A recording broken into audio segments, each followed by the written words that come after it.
Good evening to everyone. Glory to God dahil narito na naman po muli tayo upang makapakinig at makapag-aral ng salita ng Diyos. Kaya maraming salamat sa lahat ng naka-join ngayon.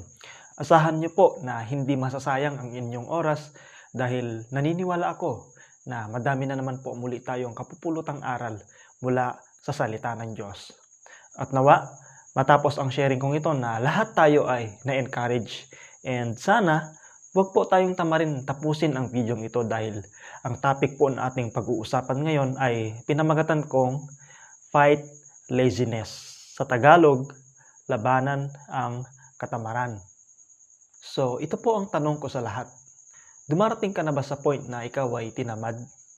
Minsan, tinamad ka na ba sa gawain para sa Diyos? O di kaya, tinamad ka ng mag-aral? Minsan, tinamad ka ba sa mga gawaing bahay? Yan ang ating bibigyan ng pansin ngayong gabi, ang patungkol sa laziness o katamaran. According to the dictionary, laziness means the quality of being unwilling to work or use energy, not having much activity, or in other words, inactive. Sa madaling salita, kapag sinabing tinatamad ang isang tao, ibig sabihin, ayaw niya lang talagang kumilos. Malaking problema talaga ang katamaran sa buhay ng isang Kristiyano. And tonight, gusto kong malaman nyo that God hates His children being lazy. Let's try to look at the message of Apostle Paul to the Thessalonian Christian about being lazy. 2 Thessalonians chapter 3 verse 6 hanggang 10. Mga kapatid, iniuutos namin sa inyo sa pangalan ng Panginoong Hesukristo na layuan ninyo ang sinumang kapatid na tamad at ayaw sumunod sa mga turo na binigay namin sa inyo. Alam naman ninyo na dapat ninyong tularan ang aming ginawa. Hindi kami naging tamad nang kami kasama pa ninyo. Hindi kami nakikain kanino man ng walang bayad. Nagtrabaho kami araw-gabi upang hindi makabigat kanino man sa inyo. Ginawa namin ito hindi dahil sa wala kaming karapatan sa inyong tulong, kundi upang kayo'y bigyan ng halimbawang dapat tularan. Nang kami ay kasama pa ninyo, ito ang itinuro namin sa inyo. Ang ayaw magtrabaho ay hindi dapat kumain. Kung mapapansin po natin sa verse 6, pinaalalahanan muli ni Paul ang mga taga-Thessalonian na layuan ang sinumang tamad at ayaw sumunod sa mga turo na ibinigay sa kanila. Ano ba yung isa sa mga katuruan na ibinigay sa mga Thessalonian Christian? Sabi sa verse 10, ito ang itinuro namin sa inyo. Ang ayaw magtrabaho ay hindi dapat kumain. Sa verse 9, sabi pa niya, nagbigay siya ng halimbawa na dapat tularan ni Numan. At ano yun? Yun ay ang magtrabaho. Kasi ayaw po ng Diyos na maging tamad tayo. Para mas maintindihan natin ang context ng verses na ito, maaari po ninyong basahin ang 1 Thessalonians chapter 1 verse 10 kung saan sinabi doon ni Paul na maghintay sa pagbabalik ni Jesus. Kaya naman ang ginawa tuloy ng mga Thessalonian Christian, iniwan na nila yung kanilang mga trabaho, yung kanilang mga personal na gawain at wala na silang ibang ginawa kundi ang maghintay na lang sa pagbabalik ng Panginoong Jesus. And here is the problem. Paul had told them to wait for the Lord because He could come at any time. But He did not mean for them to be lazy. Malapit na ang pagbabalik ng Panginoong Hesus pero hindi sinabi ni Paul na iwan na nila yung kanilang mga responsibilidad sa buhay kasi walang nakakaalam sa pagbabalik ng Panginoong Hesus. Tanging ang Ama lamang. Therefore, Paul had warned them to get busy while they were waiting for Jesus to return. Because again, God hates laziness. Ayaw po ng Diyos na maging tamad tayo at mas lalong dapat walang Kristiyanong tamad. Kaya sabihin po natin sa ating katabi, bawal ang tamad. Kung babasahin natin ang Biblia, there's a lot of warnings about laziness. At una na dyan, lazy hands bring hunger. Sabi sa Proverbs chapter 19 verse 15, ang taong tamad ay laging nakatihaya, kaya't siya'y magugutom, walang panlagay sa sikmura. Yun ay dahil sa kanyang katamaran na magpagal kaya wala siyang makakain. Mas masaklap pa nga yung sinabi ni Paul na ang ayaw magtrabaho ay hindi dapat kumain. Heto ang ilagay natin sa ating isip. Walang taong masipag ang magugutom. Kahit pa sabihin natin na sobrang hirap ng buhay, Hindi totoo na wala tayong magagawa. Sino mang tao na pwedeng maglaba dyan o magtinda na pwedeng pagkakakitaan, hindi ka mawawalan ng kakainin. Mas pagpapalain ka pa ng Diyos. The second warning is laziness bring poverty. Sabi sa Proverbs chapter 10 verse 4, lazy hands bring poverty, but hardworking hands brings riches. Listen to this. Poverty comes to those who refuse to work. Kaya mga kabataan, mahalagang malaman natin na hindi ito ang tamang oras para maging tamad. Siguro maaring kampante ka pa ngayon dahil mayroon kang inaasahan. Ngunit paano na lang kung wala na yung inaasahan mo sa buhay? That's why we need to fight laziness. Because in the first place, hindi naman talaga tayo ipinanganak na tamad. Dumarating lang talaga yung panahon na tayo ay tinatamad. Tamad bumangon sa kama, tamad sa gawaing bahay, tamad pumasok sa trabaho. Kaya mahirap kalabanin ang katamaran, lalo na kapag inunahan ka na yan. Yun bang kahit gustong-gusto na nating magbago at sipagin, di natin magawa kasi tinatamad tayo. Pero salamat sa salita ng Diyos dahil ngayong gabi, tuturuan po tayo ng salita ng Diyos kung paano ba natin labanan at matalo itong katamaran. Kaya naman, magbibigay lamang po ako ng 6 na paraan na sana ay huwag nating kalimutan. And sana din, kahit dito, huwag po tayong tamarin mag-take down notes. So how to beat laziness? Una, avoid procrastinating. Laziness is also characterized as procrastination because lazy means to delay by procrastinating. Ano po ba ang ibig sabihin ng procrastinating or procrastination? Well, according to the dictionary, procrastination is the action of delaying or postponing something. Sa madaling salita, ito yung mga gusto laging dinidelay. At higit sa lahat, yung dapat sanang unahing gawin ay ipinagpalit sa hindi produktibong gawain. Halimbawa, imbes na mag-review, mas inuna patuloy ang paglalaro ng Mobile Legend. Imbes na gumawa ng assignment, nanood na lang ng Korean drama. At ang masaklap pa, palagi nating ipinagpapabukas. Bukas na lang ako mag-review, bukas ko na lang gawin yung assignment ko, bukas na lang ako mag-pray, bukas na lang ako magbasa ng Bible, which is wrong mga kapatid. Madaming pangako sa atin ang Diyos pero hindi po niya ipinangako na bukas gising pa tayo. Tingnan natin ang sinasabi ni Santiago sa mga taong mahilig magpabukas. Basahin natin ang James chapter 4 verse 13. Makinig kayo sa akin kayong nagsasabi, ngayon o bukas, pupunta kami sa isang bayan, mamamalagi kami roon ng 1 taon, magninegosyo at kikita ng malaki. Sa katunayan, hindi ninyo alam kung ano ang mangyayari sa inyo bukas sapagkat ang buhay ay parang hamog na lilitaw ng sandali at mawawala pagkatapos. Hindi natin hawak ang buhay natin. Kaya mahalaga ang bawat pagkakataon na ibinibigay sa atin ng Diyos. Sabi pa sa Proverbs chapter 27 verse 1, huwag ipagyayabang ang araw ng bukas pagkat di mo alam kung anong magaganap. Kaya kung may ipinapagawa sa iyo ang Diyos, gawin mo na. Huwag mo nang ipagpaliban pa. Kung mayroon man dapat ayusin na relasyon, ayusin mo na. Kung pinag-share ka na ng gospel, especially sa family and relatives mo, gawin mo na. Because tomorrow might be too late mga kapatid. Gusto ko yung sharing na ito, napaka-practical and aminin ko, natatamaan din ako. Again, avoid delaying because you miss a lot of opportunities when you delay the work. And alam nyo, para maiwasan natin ang palaging pag-delay sa mga dapat gawin, we must value our time. Kasi ang buhay, hindi lang basta patungkol sa kung ano ang dapat gawin, kundi kung kailan natin ito gagawin. And we must do it at the right moment. Sabi sa Efeso chapter 5 verse 16, gamitin ninyo ng lubusan para sa mabuti ang bawat pagkakataon sapagkat puno ng kasamaan ang kasalukuyang panahon. Nasasayang kasi ang ating oras kapag mahilig tayo magpaliban. Kaya tonight, kailangan malaman natin na mahalaga ang bawat oras. Maituturing kasi natin itong napakahalagang kayamanan na pantay-pantay pong ibinigay sa atin ng Diyos. Mayaman man o mahirap, lahat tayo ay mayroong 24 hours. Walang may 25 hours at wala rin pinagkaitan ng 23 hours. Ang oras ay hindi mo yan mabibili. At kapag ang oras ay lumipas, hindi mo na rin maibabalik. Kaya napakahalaga na magamit natin yung ating oras ng tama. Ngayon, ano naman ang kinalaman ng oras sa pagiging tamad? Well, laziness is a thief of time. Halimbawa, mayroon kayong project sa school na dapat tapusin at binigyan kayo ng inyong guro ng 2 weeks para tapusin yun. Pero dahil sa tingin mo ay mahaba-haba pang 2 weeks, naging kampante ka naman at mas inuuna mo patuloy tapusin yung episode ng K-drama na pinapanood mo. Kaya sa bawat pagdaan ng araw, hindi mo namamalayan na papalapit na yung deadline at wala ka pang natatapos. Kaya may mga estudyante na kung kailan malapit na ang deadline, dun pa lang gagawin ng projects. Kung kailan gabi bago ang exam, dun pa lang sisimulan ang mag-review.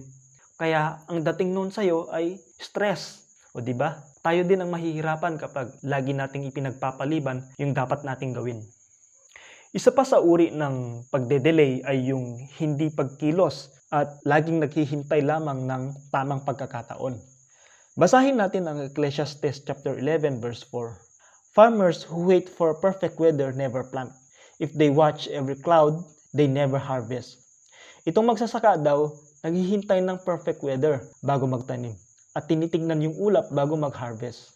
Ang gusto lang iparating sa atin nito, sa kakaantay niya, na-miss niya na yung seed time at dahil hindi na nakapagtanim, hindi na nakapag-ani. At isang halimbawa yan sa buhay ng isang tao na nag-aantay ng tamang season. Yung iba pa nga, perfect season. Naghahantay ako ng perfect job. Nag-aantay ako ng perfect timing. And you are losing your seed time. God is able to move, pero dapat willing ka din mag-move. Pangalawa, eliminate your excuses. Sabi sa Proverbs chapter 26 verse 13, sinasabi ng tamad, may leon sa daan, may leon sa mga lansangan.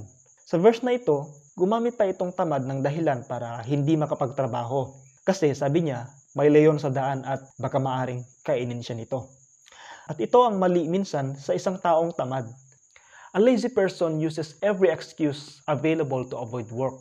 Paano ba naman ang taong tamad hindi yan nauubusan ng pwedeng maidadahilan? Halimbawa, ang init sa labas, saka ko na lang gawin yung trabaho ko, baka mangitim pa ako. Minsan pa nga idinadahilan natin yung pag-ulan kaya hindi tayo nakapunta sa face-to-face church service. Sorry po, pastor, di po ako nakapunta kasi umulan po. O di kaya dahil may online service naman, mas prefer na lang na mag-stay sa bahay. Well, hindi masama yun, lalo na kung may karamdaman ka kasi may health protocol tayong sinusunod. Pero kung wala ka namang karamdaman at kung kaya naman ng katawan mo tapos dinahilan mo yung online service, that can be a sign of laziness. Kasi kung gusto, may paraan. Kapag ayaw, madaming dahilan. Yung iba pa, nakatulog kasi ako kaya hindi na ako nakapag-pray. No, tinamad ka lang.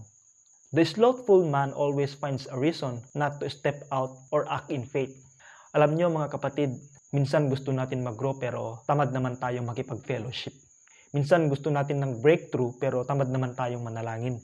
Gusto natin ng miracle pero tamad naman sumunod sa pinag-uutos ng Diyos. Pansinin natin muli ang Proverbs chapter 26 verse 13. Sinasabi ng tamad, may leon sa daan, may leon sa mga lansangan.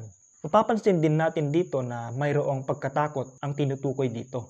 Kaya naman, ang isang ugali na maaari nating makita sa buhay ng isang lazy person ay ang takot, like fear of failures, yung takot ma-fail. But did you know, the fear of failing can be immobilizing. It can cause us to do nothing. And there are times in our life, we use our fear as an excuse. Sabi nga nila, there's no shortcut in excellence. Kailangan mong pagtrabahuhin yan. Kailangang pinagsisikapan yan. Kung bumagsak ka sa iyong subject, bangon ulit. Kung na-fail ka sa exam, edi retake. Di ka natanggap sa inaplayan mong trabaho, edi hanap ulit. Minsan kasi, tingin natin sa ating sarili, failure tayo kasi hindi na natin naabot yung mga pangarap natin sa buhay. Pero hindi po. Mas failure yung hindi ka nag-try. Try and try until you succeed, sabi nga nila. Because only the lazy people are the first to give up when things get tough. We should not allow fear to stop our forward progress in life. Because if we do, we're likely to miss some great opportunities along the way. Pangatlo, be diligent to do your work. Make your ambition to work. Basahin natin ulit yung sinabi ni Paul sa 2 Thessalonians chapter 3 verse 8 hanggang 10. Nagtrabaho kami araw-gabi upang hindi makabigat kanino man sa inyo. Ginawa namin ito hindi dahil sa wala kaming karapatan sa inyong tulong, kundi upang kayo'y bigyan ng halimbawang dapat tularan. Ano daw yung halimbawang dapat tularan? Yun ay ang magtrabaho para hindi maging pabigat kanino man. Ang ibig sabihin ni Paul dito na kaya sila nagtatrabaho, hindi dahil sa wala silang karapatan sa tulong, kundi huwag lang dapat umasa sa mga tulong dahil ang taong nasanay sa hingi at sustento ay hindi nalalayong maging palaasa at tamad. Kaya nga sabi sa verse 10, ito ang itinuro namin sa inyo, ang ayaw magtrabaho ay hindi dapat kumain. We don't deserve food when we don't work, mga kapatid. Minsan may mga anak na masyadong spoiled sa magulang, yun bang sakit ng ulo, laging hingi ng hingi kung kaya naman niyang magtrabaho. Ang totoong Christian, hindi po palaging giving ng giving. Sabi ni Paul, if anyone will not work, let him not eat. Isa ding pagpapakita ng kabutihan ay yung hindi pagkonsinte sa katamaran. Sabi nga sa isang kasabihan, if a man asks for a fish, do not give him fish. Give him a nest and teach him how to fish. Ayaw ng Diyos na tayo ay maging pabigat. At hindi po pwede na wala tayong ginagawa. Sa bawat araw ng buhay natin, dapat mayroon tayong ginagawa. Ang taong masipag, laging naghahanap ng mabuting magagawa. Kaya, pakisabi sa katabi mo, huwag puro lamon ng lamon. Matuto din sa mga gawaing bahay. Laziness is failure to do something. Ibig sabihin, kapag may isang bagay na dapat sana ay ginagawa pero hindi mo ginawa, that is laziness.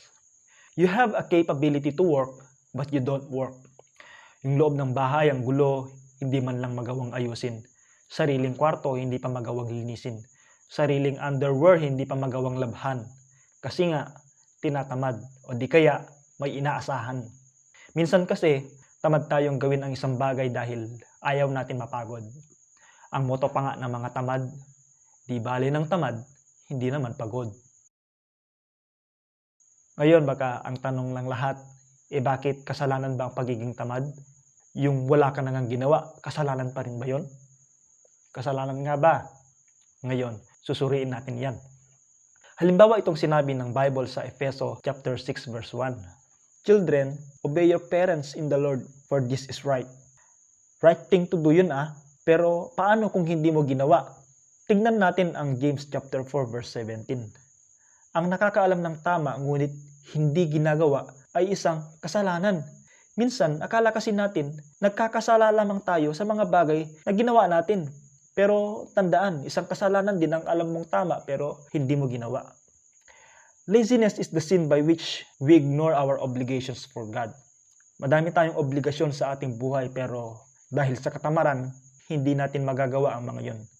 Lalo na sa katamaran natin sumunod sa utos ng Diyos. Na kapag hindi na natin nasusunod, ay nalalabag na natin. Ngayon, para mas mapatunayan pa natin na kasalanan ang pagiging tamad, basahin natin ang utos ng Diyos sa Exodus chapter 20 verse 8 hanggang 10. Remember the Sabbath day by keeping it holy.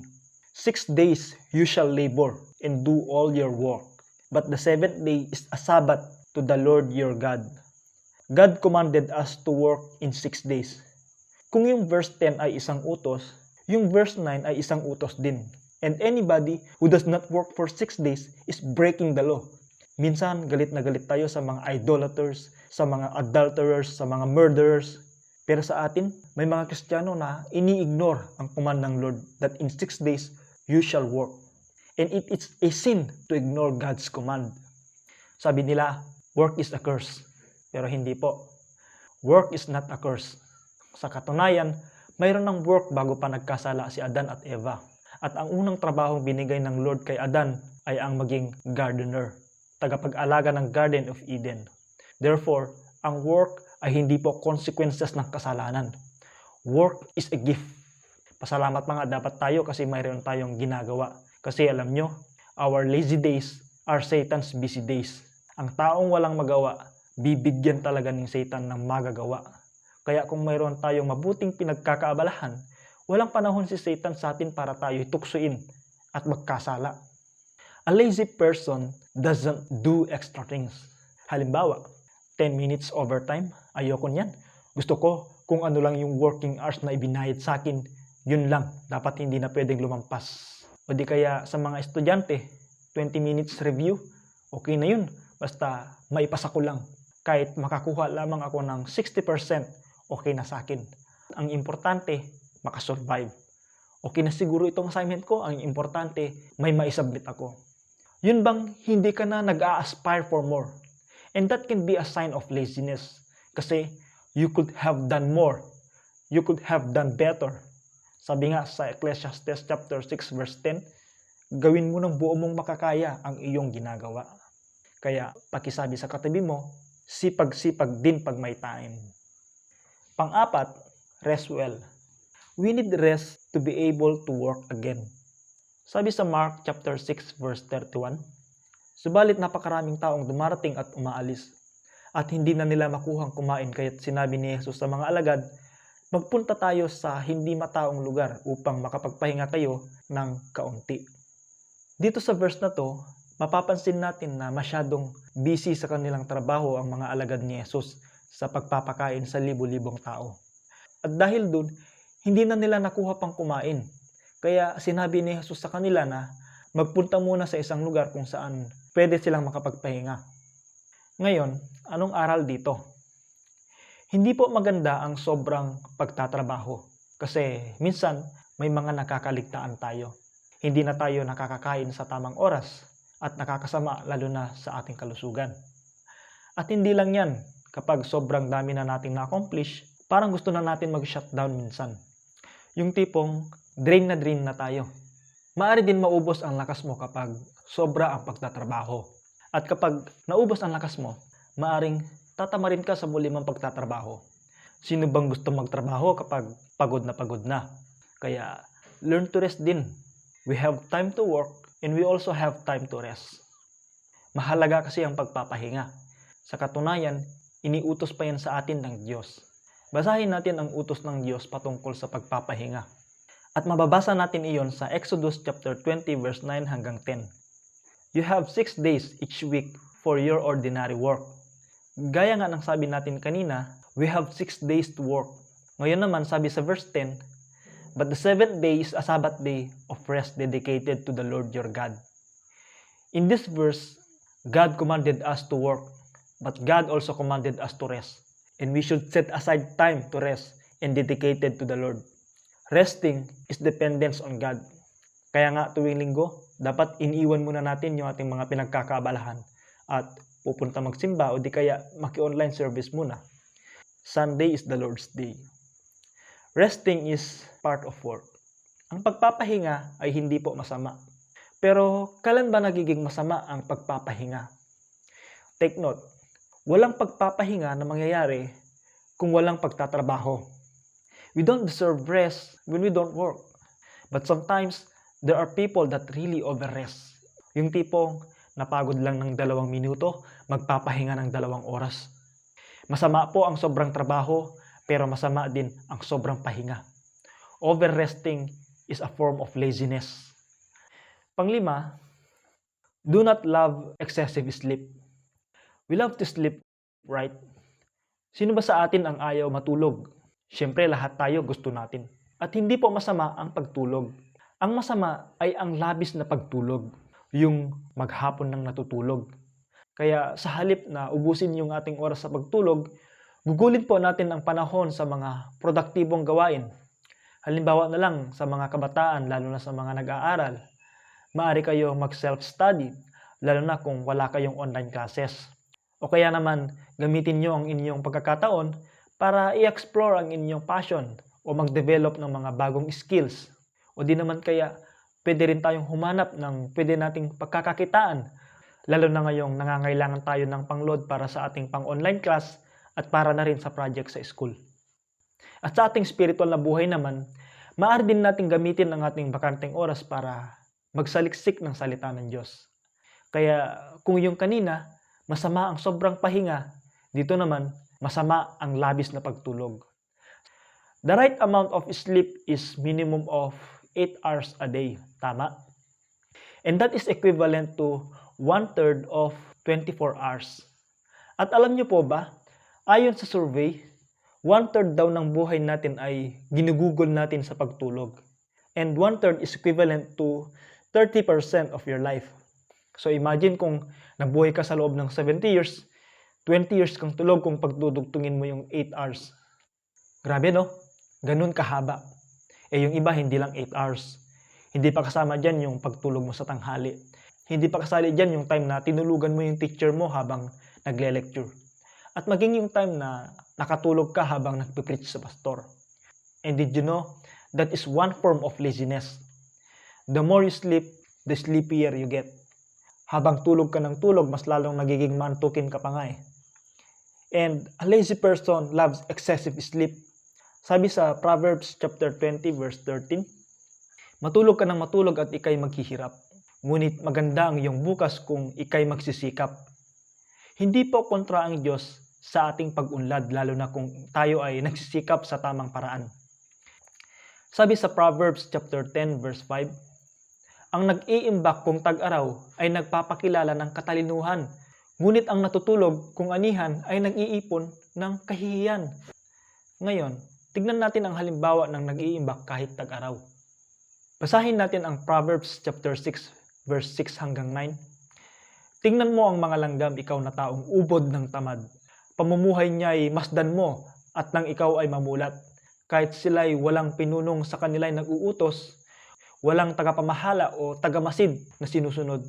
Ngunit nag-iimbak ng pagkain sa tag-araw, kailangay iniipon kung panahon ng anihan. Doon pa lang sa verse 7, marami na tayong mapupulot na aral. Kasi ang masipag, kahit walang nakamasid sa kanya, patuloy lang siya sa pagtatrabaho. Yung ilan, kunwaring masipag kapag nandyan si boss. At mapapansin din natin sa verse 8 na nag-iimbak sila ng pagkain kahit tag-araw. Para pagdating ng tag-ulan, wala na silang poproblemahin. Parang sa pag-iipon lang din kasi yan. Hindi sa lahat ng oras, gastos tayo ng gastos. Matuto din mag-ipon para pagdating ng pangangailangan, mayroon tayong dudukutin sa ating bulsa. Yes, God will provide pero hindi po pwede na wala tayong ginagawa. Ngayon, ituloy natin ang pagbabasa sa verse 9. Hanggang kailan taong tamad mananatili sa higaan? Kailan ka babalikwas sa iyong pagkakahimlay? Kaya kung ang langgam nga ay nagtatrabaho at kumikilos, tayo pa kayang mga tao na may isip, may kakayanan at may talino? Again, do not love excessive sleep. At ang panghuli, be motivated. Unmotivated sluggard cannot finish what he or she have started. Yun bang masipag lang sa simula pero habang tumatagal, unti-unti na siyang nawawalan ng gana sa kanyang ginagawa? Laziness may be caused by a decreased level of motivation. Yung parang wala kang ka-motivation, wala kang gana sa iyong ginagawa, ayaw mo ng trabaho, gusto mo puro saya lang. Alam nyo, bilang isang Kristiyano, dapat motivated tayo sa lahat ng ating ginagawa. Ngayon, kung tatanungin ko kayo, what is your motivation while you work? Ano ang iyong motivation bakit ka nag-aaral na mabuti? Ano ang motivation mo para bumangon sa umaga? Sabi nga sa advertisement ng Nescafe, para kanino ka bumabangon? Alam niyo ba kung ano dapat ang motivation natin? Ang magandang motivation dapat natin bilang isang Christian is always, I do this because I work for the Lord. Sabi nga sa Colossians chapter 3 verse 23, whatever you do, work at it with all your heart as working for the Lord, not for men. Kaya bilang isang Kristiyano, tayo dapat ang pinaka-motivated dahil Diyos ang ating pinaglilingkuran. Kasi kung ang motivation lang natin kung bakit tayo pumupunta ng church ay para makita tayo, mababaw na motivation yan. Yung napag-isipan lang natin gawin yung daily devotion natin dahil mag-check si leader, mababaw na motivation yan. Kung ang motivation mo kung bakit nagpupursige ka magtrabaho ay para ma-promote, mababaw na motivation yan. Pero kung ang lahat ng iyon ay ginagawa natin para sa Panginoon, it will change everything. We must have that kind of thinking because that is the best motivation for us. Kaya mga kapatid, be motivated.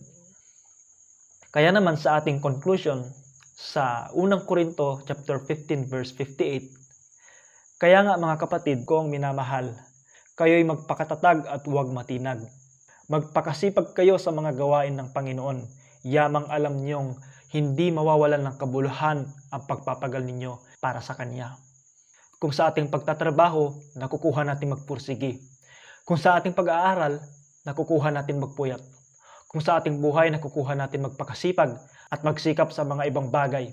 Sana pagdating sa ating paglilingkod sa Diyos, makuha din natin paglingkuran siya ng buong lakas. Amen?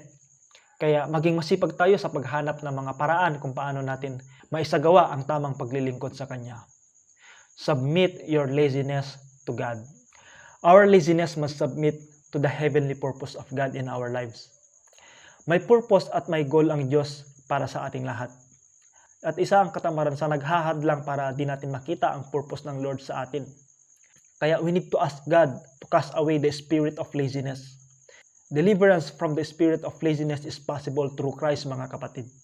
Because with God's help, we can beat the habit of being lazy in our daily life. So yan lamang po at maraming salamat sa inyong pakikinig. God bless and stay safe everyone.